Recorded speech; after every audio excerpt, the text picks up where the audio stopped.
వీక్షకులందరికీ నమస్కారం. జూలై నెలలో తులారాశి వారికి ఏ విధమైనటువంటి ఫలితాలు కలగబోతున్నాయో ఈ వీడియో ద్వారా తెలుసుకునేటువంటి ప్రయత్నం చేద్దాం. ముఖ్యంగా ఈ మాసంలో ఉండేటువంటి గ్రహస్థితిని చూస్తే 13వ తారీఖు వరకు కుజుడు సప్తమంలో ఉంటారు తులారాశి వారికి. ఆ తదుపరి అష్టమ స్థానానికి కుజాష్టమ దోషము అనేటువంటిది అన్వయం అవుతుంది.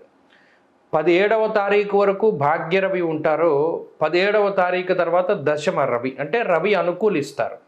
ఒక గ్రహం అనుకూలంగా మారుతోంది, ఒక గ్రహం ప్రతికూలంగా మారుతుంది. అయితే రాహు అనుకూలమైనటువంటి గ్రహంగా ఉన్నారు.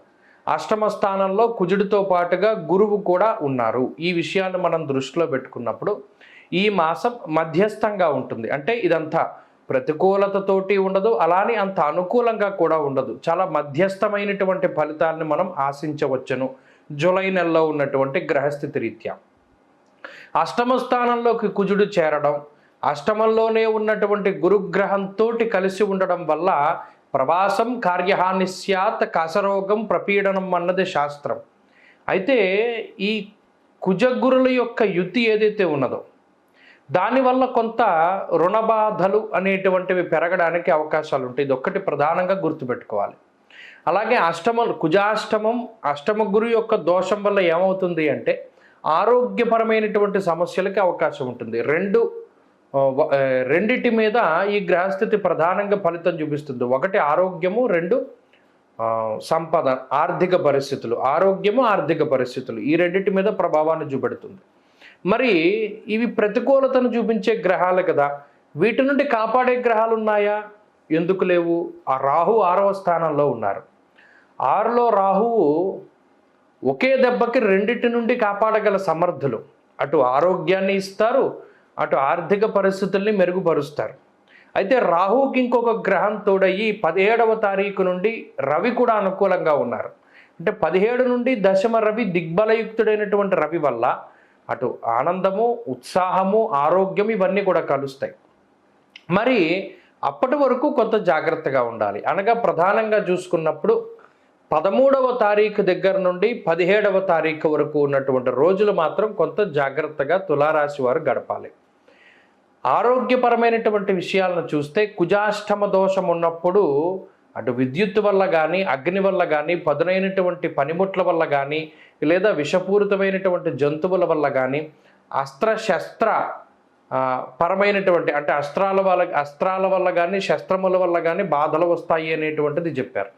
వాటితో పాటుగా భూపరమైనటువంటి విషయాలు, ఆ లావాదేవీలన్నీ కూడా కొంత వెనక్కి వెళ్ళడం, అలాగే ఈ ప్రభుత్వపరమైనటువంటి విషయాలు ఏవైతే ఉన్నాయో అవి కూడా కొంత వెనక్కి వెళుతూ ఉండడం, ఇవి ప్రత్యేకించి వీరు దృష్టిలో పెట్టుకోవాలి. అలాగే ఆర్థికపరమైనటువంటి విషయాలు, కుజాష్టమం వచ్చినప్పుడు లేదా అష్టమం గురుడు ఉన్నప్పుడు, పంచమంలో శని ఉన్నప్పుడు కొంత స్వయంకృతాపరాధాలు ఎక్కువగా చేస్తారు. అనాలోచిత నిర్ణయాల వల్ల, లేదు ఇంకొక విషయం ఏంటి అంటే మీకు అవగాహన రాహిత్యంతో కూడి ఉన్నటువంటి చర్యల వల్ల కూడా దెబ్బతింటారు అని శాస్త్రంలో చెప్పారు. అంటే ఏంటి, ఈ నెలలో తులారాశి వారు అదృష్టాన్ని నమ్ముకోకుండా మిమ్మల్ని మీరు నమ్ముకుని ఈ పని నేను చేయగలను, ఈ పని ప్రారంభిస్తే ఎవరి సహాయం లేకుండా నేను పూర్తి చేస్తాను, లేదా ఇందులో నేను డబ్బు పెడుతున్నాను, నా శక్తిని పెడుతున్నాను, నా సమయాన్ని పెడుతున్నాను, కాబట్టి దీన్ని నేను పూర్తి చేయగలుగుతాను మధ్యలో వదలకుండా అని ప్రగాఢమైనటువంటి విశ్వాసంతోనే ఉండాలి. అంతేగాని ఎవరినైనా నమ్ముకుని కానీ, ప్రత్యేకించి అదృష్టాన్ని నమ్ముకుని కానీ ఏదైనా ఒక పని గనక చేస్తే దానివల్ల మాత్రం ఇబ్బంది పడతారు. ఇక కుటుంబ పరిస్థితుల్లో కనుక పరిశీలనం చేస్తే కుటుంబ సభ్యుల యొక్క ఆరోగ్య పరిస్థితులు లేదా కుటుంబ ఆర్థిక వ్యవస్థ ఇవన్నీ కూడా కొంత ఇబ్బందికరంగా ఉన్నప్పటికీ వాటిని అధిగమించగలుగుతారు. ఇక్కడ కుటుంబ సభ్యుల యొక్క సపోర్ట్ అనేటువంటి విషయం దగ్గరికి వచ్చినప్పుడు అది అంతగా మీకు లభించకపోవచ్చు ఈ జూలై నెలలో. కాబట్టి మీరు సొంతంగానే ముందుకు వెళ్ళవలసినటువంటి పరిస్థితులు ఏర్పడతాయి. ఉద్యోగ వ్యాపారాలకు సంబంధించినటువంటి విషయాలను కనుక పరిశీలన చేస్తే అవి మాత్రం కొంత సానుకూలంగా ఉన్నాయి. కొత్త ఒడిదుడుకులు వచ్చినప్పటికీ వాటి నుండి మీ యొక్క తెలివితేటలతోటి లేదా అనుభవపూర్వకమైనటువంటి జ్ఞానంతో బయటపడగలుగుతారు. వ్యాపార పరంగా ఉండేటువంటి సమస్యలను అధిగమించగలుగుతారు. అయితే ఇక విద్యార్థులకు మాత్రం ఈ గ్రహస్థితి కొంత వ్యతిరేకంగా ఉంటుంది. ప్రత్యేకించి ఏకాగ్రత తగ్గుతూ ఉంటుంది. వాటి పట్ల శ్రద్ధ వహించాలి.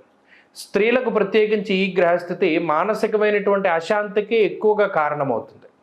ప్రత్యేకించి నిజంగా ఒక్కసారి కూర్చుని ఆలోచిస్తే మనకు అన్నీ ఉన్నాయి, ఆరోగ్యం ఉంది, డబ్బు ఉంది, లేదా ఒక కుటుంబం, ఇవన్నీ ఉన్నా కూడా ఎక్కడో ఒక తెలియని లోటు, మానసిక అశాంతి వేధిస్తోంది అనేటువంటి మాట మాత్రం స్త్రీలకి ఎక్కువ సార్లు అనిపిస్తూ ఉంటుంది. ఆ విషయం పట్ల మాత్రం కొంత శ్రద్ధ పెట్టాలి.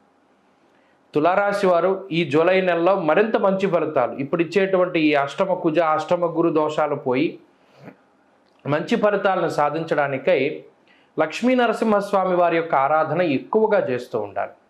దక్షిణామూర్తి ఆరాధన ఎక్కువగా చేయాలి. మంగళవారం నాడు సాధ్యమైనంత వరకు సూర్యోదయం నుండి సూర్యాస్తమ పర్యంతము మౌనవ్రతాన్ని చేసి ఎర్రటి పళ్ళు కానీ, కందిపప్పు కానీ, లేదా మరి ఏ ఇతరత్ర బయట పదార్థాలు ఏవి కూడా తినకుండా ఆ రోజు రాత్రిపూట భోజనం చేయడం, లేదా పగటిపూట ఉండలేకపోతే టిఫిన్ తినడం లాంటివి చేస్తూ సుబ్రహ్మణ్యేశ్వర స్వామి వారి యొక్క ఆరాధన అధికంగా చేస్తూ, లక్ష్మీ నరసింహస్వామి వారి యొక్క ఆరాధన అధికంగా చేస్తూ ఉన్నట్టయితే మంచి ఫలితాలు వస్తాయి.